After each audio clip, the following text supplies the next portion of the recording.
Students, आज हम लोग रेसिडेंशियल स्टेटस पे तीसरा लेक्चर करने जा रहे हैं, third lecture on residential status.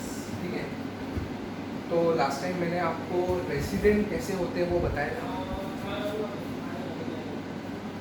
Section 6 sub section, इसमें दो कंडीशन हैं बराबर। एक इंडिविजुअल पर्सन को दोनों कंडीशन फुलफिल नहीं करने, दो में से एक ही कंडीशन फुलफिल करने, आइदर फर्स्ट और सेकंड।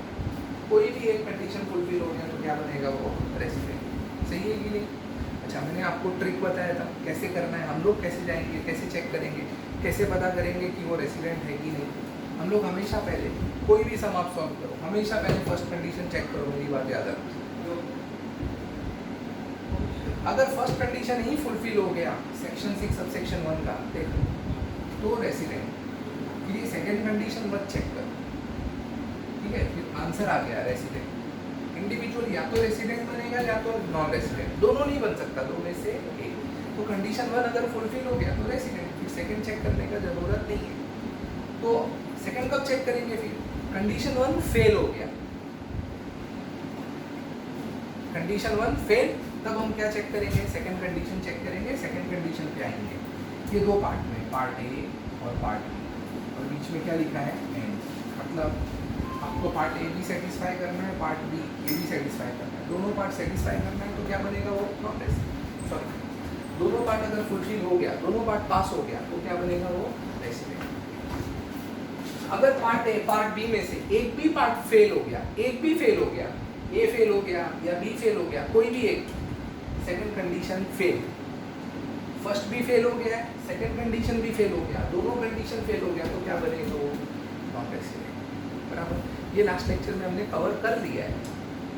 मैंने आपको सारे कंडीशंस भी बता दिए हैं। आपको चेक करना हो, रिवाइज करना हो तो आप लास्ट वीडियो देख सकते हैं। अब हम आज आगे पढ़ेंगे। आगे क्या है?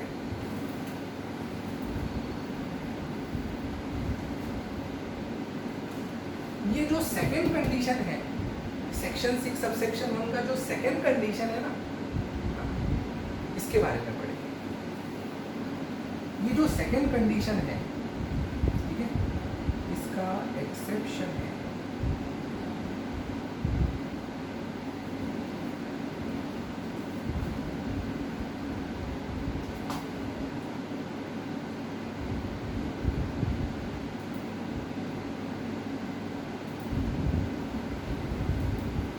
एक्सेप्शन समझते हो? इकोनॉमिक्स में आपने पढ़ा हुआ है, 12th स्टैंडर्ड में, FI BCom में। जो भी इकोनॉमिक लॉज होते हैं, लॉज, कुछ एजम्पशंस होते हैं, कुछ एक्सेप्शंस। एक्सेप्शंस वो चीजें हैं जिस पे लॉ अप्लाई नहीं होता है। जैसे आपने लॉ ऑफ डिमांड थ्योरी पढ़ी है इकोनॉमिक्स में। लॉ ऑफ डिमांड क्या कहता है कि अगर प्राइस बढ़ेगा कमोडिटी का तो उसका डिमांड कम होगा, बराबर। प्राइस कम होगा, डिमांड बढ़ेगा, है कि नहीं? किसी भी चीज़ का प्राइस कम हो जाएगा तो उसका डिमांड बढ़ जाएगा, और प्राइस इंक्रीज होगा तो डिमांड कम हो जाएगा। ये है लॉ ऑफ डिमांड। लेकिन आप जानते हैं ये law of demand her product, her commodity पे अप्लाई नहीं होता है। दुनिया में कुछ कमोडिटीज हैं, कुछ प्रोडक्ट्स हैं जिस पे ये लॉ अप्लाई नहीं होता। जैसे अल्कोहल, दारू, इस पे लॉ ऑफ डिमांड अप्लाई नहीं होता है। अभी आपको पता है लॉकडाउन में, बेस्ट एग्जांपल, अब तुरंत समझ जाएंगे। जब लॉकडाउन में 1 महीने पहले गवर्नमेंट ने थोड़ा रिलैक्स किया था लॉकडाउन को, कुछ चीज़ें स्टार्ट की थी, तो सबसे पहले कौन सी चीज़ स्टार्ट की थी? अल्कोहल, दारू की दुकान स्टार्ट की थी, है ना। नॉन एसेंशियल कमोडिटीज में फर्स्ट प्रोडक्ट जो स्टार्ट हुआ था अल्कोहल। इसेंशियल कमोडिटीज की बात नहीं कर रहा हूँ, वो तो कभी लॉकडाउन हुआ ही नहीं। Essential commodity is always available, ठीक है, थैंक्स टू गवर्नमेंट, ठीक है, ओके। खैर हम उसके बारे में बात नहीं करेंगे। अब जब अल्कोहल स्टार्ट हुआ तो आपको पता है दिल्ली गवर्नमेंट ने 100% टैक्स लगाया था। यानी जो दारू की बोतल 700-800 रुपए में आती थी वो 1600-1700 में मिलने लगी।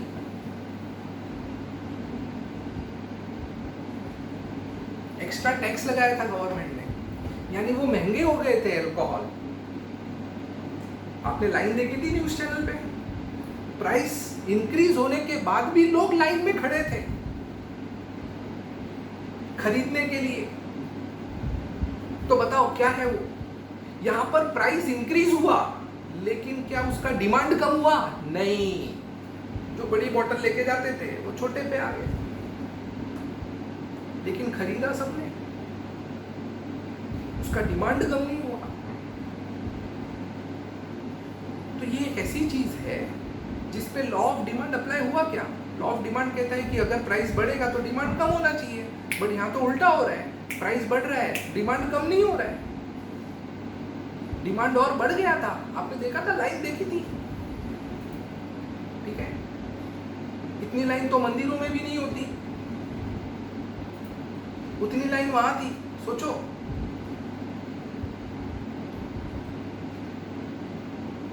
तो यहाँ पे लॉ ऑफ डिमांड अप्लाई नहीं होता। दूसरा प्रोडक्ट ब्रेड है, ब्रेड भी एक एक्सेप्शन है। एक्सेप्शन मतलब उसको एक्सेप्शन बोलेंगे ना अल्कोहल को, उस पर लॉ ऑफ डिमांड अप्लाई नहीं होता है। वैसे ही ब्रेड का प्राइस बढ़ेगा तो क्या उसका डिमांड कम हो जाएगा? नहीं, बिल्कुल कम नहीं होगा। कल वड़ा पाव का प्राइस बढ़ गया, 10 रुपए से 15 रुपया हो गया, आप खाना बंद कर दो? नहीं, तब भी खाओगे। तो बताओ क्या इस पे ब्रेड पे क्या लॉ ऑफ डिमांड अप्लाई हुआ? नहीं। तो ये जो ब्रेड है वो भी एक्सेप्शन है। तो एक्सेप्शन वो चीजें हैं जिस पे लॉ ऑफ डिमांड अप्लाई नहीं होता। तो उसी तरह ये जो सेकंड कंडीशन है, सेकंड कंडीशन, ध्यान से मेरी पूरी बात सुनना। सेकंड में भी 2 कंडीशन है, ए और बी, ठीक है। तो ये जो सेकंड कंडीशन का ए पार्ट है ना, ए पार्ट के एक्सेप्शंस है। कंडीशन 2A के आप बोल सकते हो कि सेकंड कंडीशन के लिए एक्सेप्शन है। एक्सेप्शन मतलब कुछ ऐसे लोग हैं, लोग, यहाँ पर मैं कमोडिटी की बात नहीं करूंगा, यहाँ पे कोई कमोडिटी नहीं है। यहाँ पर हम जो रेसिडेंशियल स्टेटस चेक कर रहे हैं वो किसका चेक कर रहे हैं? इंडिविजुअल पर्सन का। तो कुछ इंडिविजुअल पर्सन्स हैं, कुछ ऐसे इंडिविजुअल पर्सन हैं जिन पे ये सेकंड वाला कंडीशन अप्लाई नहीं होता। आप अप्लाई नहीं करें, मतलब जो लोग ये एक्सेप्शन में आते हैं ना, उनको सेकंड कंडीशन है ही नहीं। आप चेक मत करो, ऐसा सोच लो कि इनके लिए सेकंड कंडीशन नहीं बना है। जो एक्सेप्शन में आएंगे उनको खाली कौन सा कंडीशन चेक करना है? फर्स्ट वाला ही चेक करना है, सेकंड वाला उनके लिए है ही नहीं। किसके लिए? जो लोग एक्सेप्शन में आते हैं, ये एक्सेप्शनल लोग हैं, खास लोग हैं गवर्नमेंट की नजर में। गवर्नमेंट ने इन लोगों को जो एक्सेप्शन में आते हैं, इन लोगों को सेकंड कंडीशन पूरा माफ किया है। माफ, जाओ, आपके लिए सेकंड नहीं है, आपके लिए सिर्फ क्या है? First condition. मतलब जो लोग एक्सेप्शन में आएंगे उनको फर्स्ट कंडीशन चेक करो, अगर वो पास हो गए तो रेसिडेंट, और अगर फर्स्ट कंडीशन फेल हो गया तो सीधा क्या? Non resident. सेकंड चेक नहीं करना है। किसको? जो एक्सेप्शन में आते हैं। तो क्या सब एक्सेप्शन में आते हैं? नहीं, कुछ लोग आते हैं एक्सेप्शन में, बाकी के लोग एक्सेप्शन में नहीं आते। जो लोग एक्सेप्शन में नहीं आएंगे उनको है, उनको पहले फर्स्ट कंडीशन चेक करेंगे। अगर फर्स्ट कंडीशन फुलफिल हो गया तो वो रेसिडेंट, तो सेकंड नहीं चेक करना है। लेकिन फर्स्ट कंडीशन फेल हो गया तो उनको सेकंड कंडीशन चेक करना है, उनको एप्लीकेबल है। जो लोग एक्सेप्शन में नहीं आते उनको सेकंड कंडीशन एप्लीकेबल है, तो फर्स्ट अगर फेल हो जाए तो उनको सेकंड चेक करेंगे।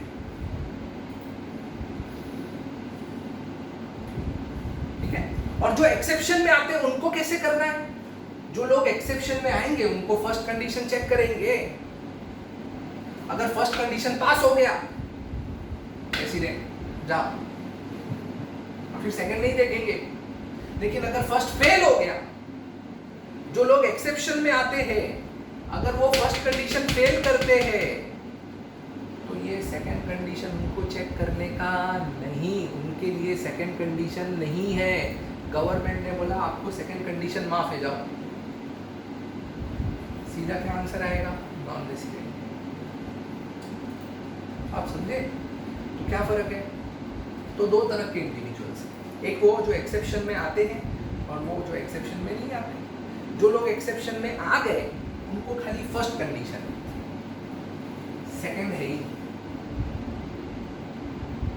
और जो एक्सेप्शन में नहीं है उनको फर्स्ट कंडीशन चेक करेंगे। अगर फर्स्ट फेल हो गया तो क्या चेक करेंगे? सेकंड चेक करेंगे। सेकंड पास हो गया तो वो रेसिडेंट।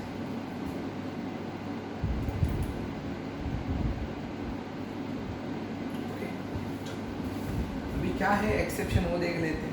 कौन लोग आते हैं एक्सेप्शन में, वो खास कौन है? तो दो तरह के लोग हैं जो खास है गवर्नमेंट की नजर में, ठीक है।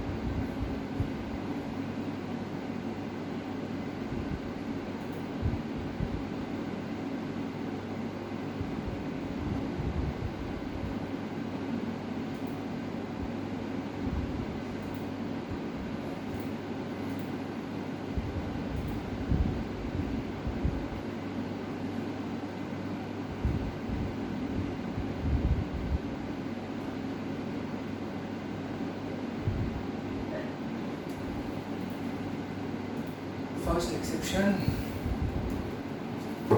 एक और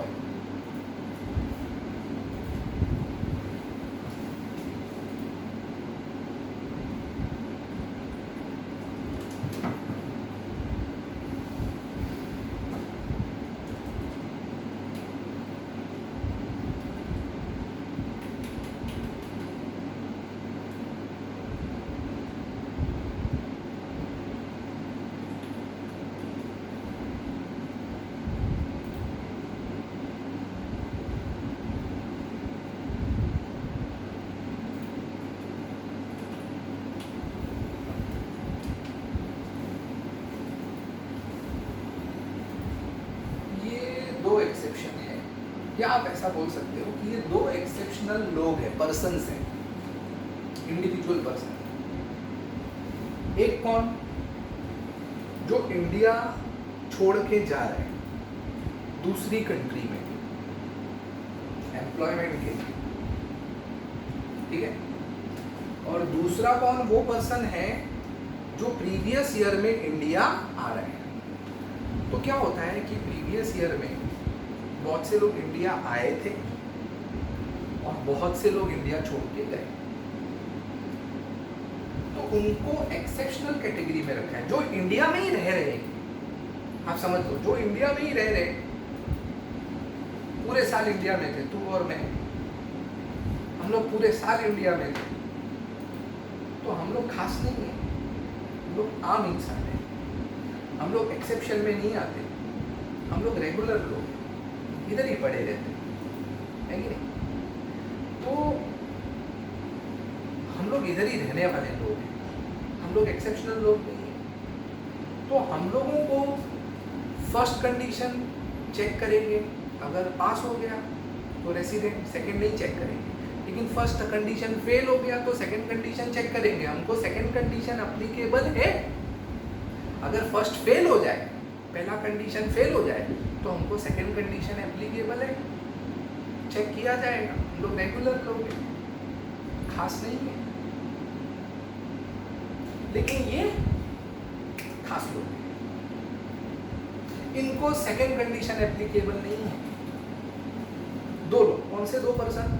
एक जो इंडिया छोड़ के जा रहे, और दूसरे कौन, इंडिया में आ रहे।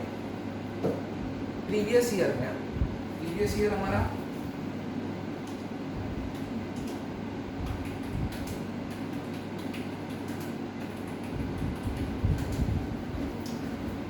दो 2019-2020 ये अपना प्रीवियस ईयर।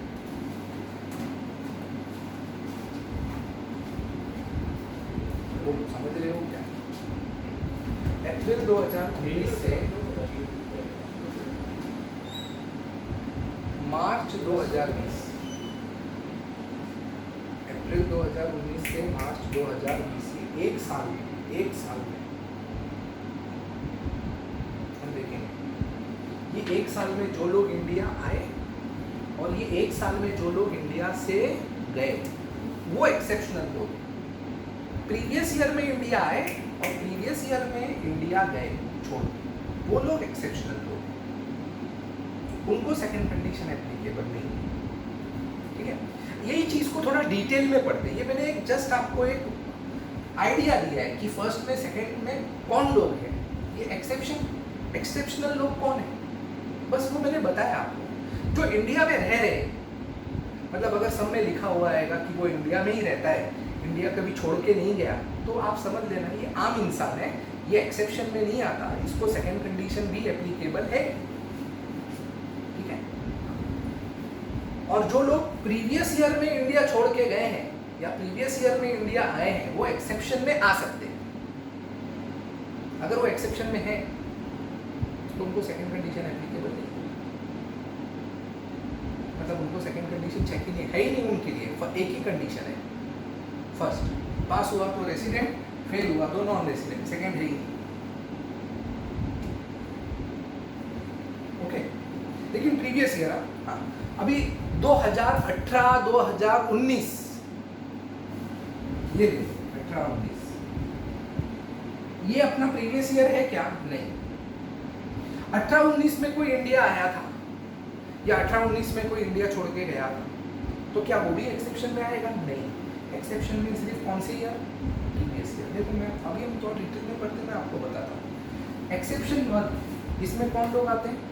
वो पर्सन्स आते हैं जो इंडिया छोड़ के जा रहे हैं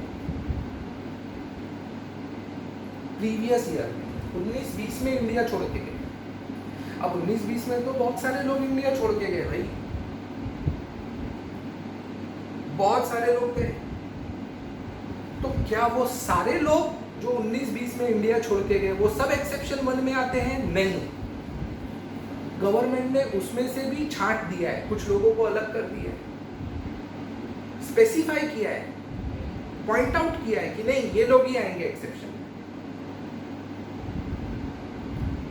बहुत से लोग इंडिया छोड़ के गए, सब नहीं आएंगे, स्पेसिफिक लोग आएंगे। कौन है स्पेसिफिक? उन लोग ने लिखा है, देखो, if an Indian citizen leaves India in the previous year, ये देखो लिखा है एकदम। तो प्रीवियस ईयर में जो लोग इंडिया छोड़ के गए वो सब एक्सेप्शन में नहीं आते। उसमें से कौन लोग एक्सेप्शन में आएंगे? Indian citizen. उसमें से जो इंडियन सिटीजन थे प्रीवियस ईयर में, जो भी लोग इंडिया छोड़ के गए उसमें से जो इंडियन सिटीजन थे वही एक्सेप्शन में आएंगे। और जो फॉरेन सिटीजन थे, जो लोग प्रीवियस ईयर में इंडिया छोड़ के गए उसमें से जो भी फॉरेन सिटीजन थे वो एक्सेप्शन 1 में नहीं आएंगे, वो एक्सेप्शन में आएंगे। फॉरेन सिटीजन एक्सेप्शन उनके लिए नहीं है, एक्सेप्शन सिर्फ इंडिया के लोगों के लिए बनाया है गवर्नमेंट ने। Common sense. हमारी गवर्नमेंट हमारे लोगों को प्रेफरेंस देगी कि फॉरेनर्स को प्रेफरेंस देगी? अभी अमेरिका की गवर्नमेंट अमेरिकन लोगों को प्रेफरेंस देती है ना? क्या वो इंडियंस को प्रेफरेंस देती है? नहीं। सेम वैसे ही हमारी गवर्नमेंट हमारे लोगों को प्रेफरेंस देगी, फॉरेनर्स को क्यों देगी? तो वो लोग एक्सेप्शन में नहीं आते। मतलब अगर कोई फॉरेनर प्रीवियस ईयर में इंडिया छोड़ के जाता है, क्या वो एक्सेप्शन में आएगा? नहीं। उसको दोनों कंडीशन, फर्स्ट एप्लीकेबल है, सेकंड भी एप्लीकेबल है। अगर फर्स्ट कंडीशन वो फेल करेगा तो सेकंड चेक करेंगे।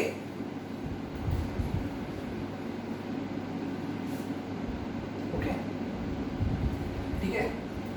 तो एक्सेप्शन में कौन आएगा? इंडियन सिटीजन होना चाहिए। दूसरा, इंडिया छोड़ के जा रहा है, गया इंडिया छोड़ के। अच्छा, इंडिया छोड़ के कब गया?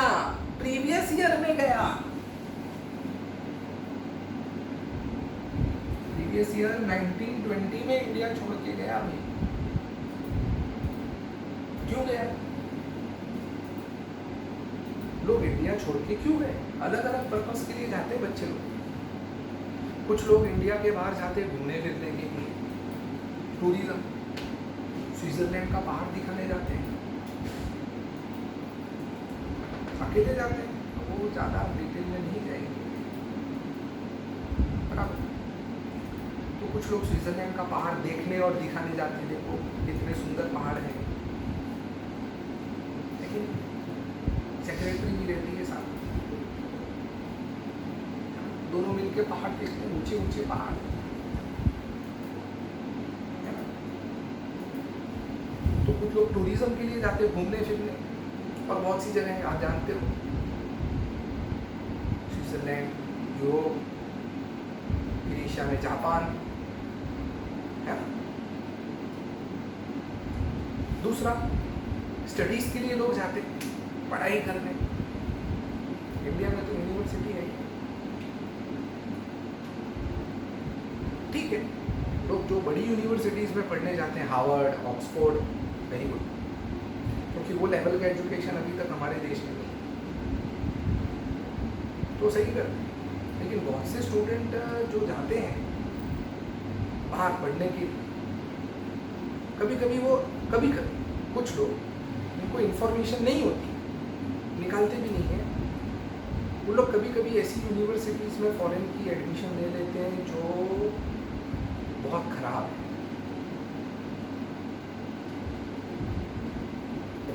गई, उनको इन्फॉर्मेशन नहीं होता, वहाँ जाते हैं, एडमिशन लेते हैं, पढ़ते हैं, तब उनको रियलाइज़ होता है कि यहाँ का तो एजुकेशन एकदम बेकार है, मैंने अपना पैसा वेस्ट किया। लेकिन वो दर्द किसको बताएं? किसी को नहीं बताते, अच्छा ही बोलते हैं। तो कुछ लोग घूमने फिरने जाते हैं, टूरिज्म, कुछ लोग स्टडीज़ के लिए जाते हैं, प्रीवियस ईयर में छोड़ के गए होंगे इंडिया फॉरेन में स्टडीज़ के लिए। कनाडा, आजकल बहुत सारे लोग कनाडा जा रहे हैं, कनाडा जाते हैं, बहुत सारे कोर्सेज हैं आजकल, ठीक है। आजकल फॉरेन जाना कोई बड़ी बात नहीं रही, आप भी प्लान कर सकते हैं after BY/BCom, okay, foreign studies, degrees देखिए, जा सकते हैं। फिर कुछ लोग इलाज करवाने जाते हैं, ट्रीटमेंट, मेडिकल ट्रीटमेंट, बराबर। बहुत से लोग जाते हैं इलाज करवाने के लिए। कुछ बीमारियां हैं जो इंडिया में आज भी उनका इलाज अच्छे से नहीं हो, फॉरेन में, इंडिया में है फैसिलिटी, बट बेटर इलाज, बहुत अच्छा इलाज फॉरेन में ही होता है। जैसे अमेरिका है, कैंसर का जो ट्रीटमेंट अमेरिका में होता है वो इंडिया में वो लेवल का ट्रीटमेंट नहीं है इंडिया में ट्रीटमेंट इंडिया में भी अच्छा है, बट अमेरिका में द बेस्ट, वर्ल्ड का बेस्ट ट्रीटमेंट है फॉर कैंसर। सिंगापुर जाएंगे तो ट्रांसप्लांट, किडनी ट्रांसप्लांट, ये सब के लिए वो बेस्ट है। वहाँ पर जो ट्रीटमेंट होगा इसका, वो वर्ल्ड में और कहीं नहीं होगा। हार्ट का ट्रीटमेंट इंडिया में बेस्ट है, द वर्ल्ड का बेस्ट है। पूरी दुनिया में हार्ट का ट्रीटमेंट जो इंडिया में होता है वो पूरी दुनिया में और कहीं नहीं। तो कुछ लोग ट्रीटमेंट करवाने के लिए भी जाते हैं, इलाज करवाने के लिए फॉरेन, ठीक है। तो अलग अलग पर्पस के लिए लोग जाते हैं। कुछ लोग टूरिज्म के लिए जा रहे हैं, कुछ लोग फिर स्टडीज़ के लिए जा रहे हैं, कुछ मेडिकल ट्रीटमेंट के लिए जा रहे हैं, और कुछ लोग नौकरी करने के लिए, एम्प्लॉयमेंट पर्पस के लिए इंडिया के बाहर जाते हैं, इंडिया छोड़ के जा रहे हैं प्रीवियस ईयर में।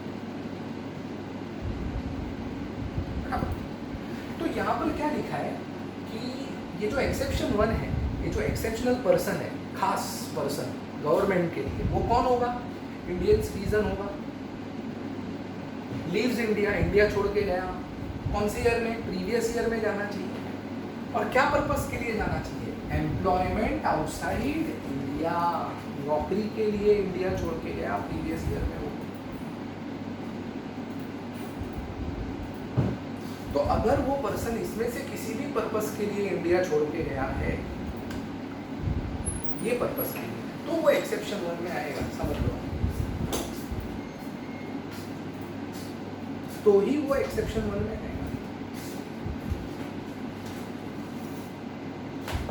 ठीक है, अगर वो इंडियन सिटीजन है, इंडिया छोड़ के गया, प्रीवियस ईयर में गया, स्टडीज के लिए गया, तो क्या एक्सेप्शन 1 में आएगा? नहीं। ठीक है, टूरिज्म के लिए गया, तो क्या एक्सेप्शन 1 में आएगा? नहीं। भले वो इंडियन सिटीजन है, प्रीवियस ईयर में इंडिया छोड़ के गया है, लेकिन क्या पर्पस के लिए गया? टूरिज्म, घूमने फिरने, या स्टडीज के लिए गया, तो क्या वो लोग भी एक्सेप्शन 1 में आते हैं? नहीं। इसलिए मैंने बोला ना कि प्रीवियस ईयर में जो लोग इंडिया के बाहर जाते हैं, जो लोग इंडिया छोड़ के गए दूसरी कंट्रीज में, वो सब एक्सेप्शन में नहीं आते। एक्सेप्शन में स्पेसिफिक, गवर्नमेंट ने एकदम स्पेसिफिकली बता दिया है कि कौन एक्सेप्शन 1 में आएगा, तो वो बताया है इधर कौन एक्सेप्शन 1 में आएगा। आपको याद रखना है, एक्सेप्शन 1 में कौन आएगा? इंडियन सिटीजन जो प्रीवियस ईयर में इंडिया छोड़ के गया, एम्प्लॉयमेंट पर्पस के लिए छोड़ के गया, प्रीवियस ईयर में इंडिया छोड़ के जा रहा है दूसरी कंट्री में, for what purpose? Employment purpose. वो आदमी सिर्फ एक्सेप्शन 1 में आएगा।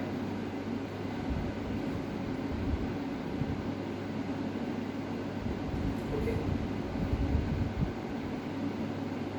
ठीक है।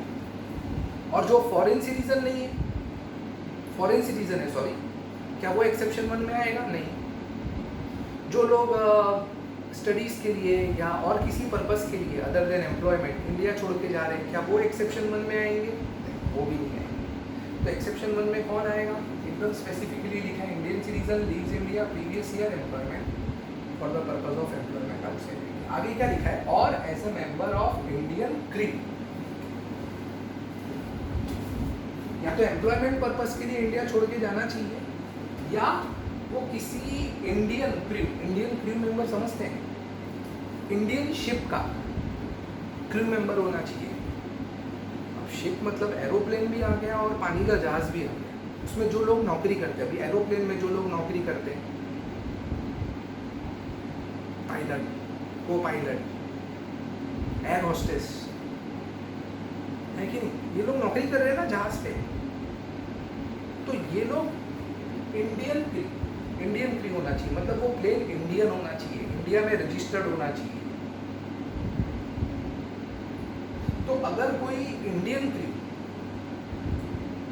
कोई इंडियन अगर जहाज पे नौकरी करता है, वो किसी जहाज पे नौकरी कर रहा है, वो अगर इंडिया छोड़ के जा रहा है, एक बात याद रखना, वो जो क्रू मेंबर है ना, वो इंडियन होना चाहिए, वो इंडियन सिटीजन होना चाहिए, चाहे वो एयर होस्टेस हो, पायलट हो, को पायलट हो, कोई भी हो। वो क्रू मेंबर अगर वो इंडियन है और वो प्रीवियस ईयर में इंडिया छोड़ के जा रहे हैं, अब आप देख लो, सोच लो, अभी एक प्लेन है जो इंडिया से यूएसए जा रहा है, अब उसमें जो एक एयर होस्टेस काम करती है वो इंडियन है, बराबर। अब वो उस प्लेन पे नौकरी करती है, आप समझते हैं, उनसे कॉन्ट्रैक्ट करवाया जाता है। जब वो लोग कॉन्ट्रैक्ट साइन करते हैं ना एम्प्लॉयमेंट का, तो उस पर लिखा जाता है कि आप एम्प्लॉयड हैं ऑन एरोप्लेन, आप प्लेन में एम्प्लॉयड है, तो प्लेन जहां जाएगा आपको उस प्लेन के साथ जाना पड़ेगा। तो अगर वो प्लेन अमेरिका जा रहा है, तो आपको भी साथ में प्लेन के साथ में जाना पड़ेगा अमेरिका। अफ्रीका जा रहा है तो अफ्रीका जाना पड़ेगा। ऐसा नहीं होगा कि भाई प्लेन तो अमेरिका जा रहा है, हम तो जैसा बॉर्डर आएगा ना पैराशूट बांध के कूद जाएंगे, ऐसा नहीं, जहां जहां प्लेन जाएगा वहां वहां जाना पड़ेगा। लेकिन कल को प्लेन क्रैश हो रहा होगा ना, तो ऐसा नहीं क्रू मेंबर पहले अपनी जान बचाते नहीं, वो कॉन्ट्रैक्ट में लिखा रहता है पहले पैसेंजर्स की जान बचाएंगे, हर एक पैसेंजर को पहले सेव कर लेंगे, उसके बाद में बाकी के क्रू मेंबर अपने आप को सेव करते हैं और लास्ट में जो प्लेन छोड़ता है वो पायलट होता है या जहाज का कैप्टन। तो अगर कोई इंडियन क्रू मेंबर इंडिया छोड़ के जा रहा है प्रीवियस ईयर में, अभी जैसे कोई अभी वो प्लेन है, वो प्लेन अमेरिका जा रहा है तो उसमें काम करने वाले सब इंडियन है, पायलट इंडियन है, को पायलट इंडियन है, वो एयर होस्टेस भी इंडियन है सब, तो ये भी जाएंगे ना प्लेन के साथ में। हाँ, तो वो भी एक्सेप्शन 1 में आते हैं। अब क्या ये वो परमानेंट छोड़ के जा रहे हैं, 3, 4, 6 महीने के लिए जा रहे हैं? नहीं, 2 दिन के लिए छोड़ के जा रहे हैं। 2 दिन बाद वो वापिस इंडिया रिटर्न आ जाएंगे, तो भी वो एक्सेप्शन 1 में आते हैं, क्योंकि वो इंडिया छोड़ के गए। और क्यों छोड़ के गए? एम्प्लॉयमेंट पर्पस, बराबर की नहीं। तो अगर कोई इंडियन क्रू मेंबर इंडिया छोड़ के जाता है तो वो भी एक्सेप्शन 1 में आता है। इंडियन क्रू होना चाहिए, मतलब इंडियन सिटीजन होना चाहिए, तो इंडियन क्रू मेंबर भी एक्सेप्शन 1 में आते हैं। तो जो लोग भी एक्सेप्शन 1 में आए ये लोग आएंगे, उनको कंडीशन नंबर 2 एप्लीकेबल। ओके, तो स्टूडेंट आज हमने एक्सेप्शन 1 सीखा। We stop here, next we will continue in the next lecture.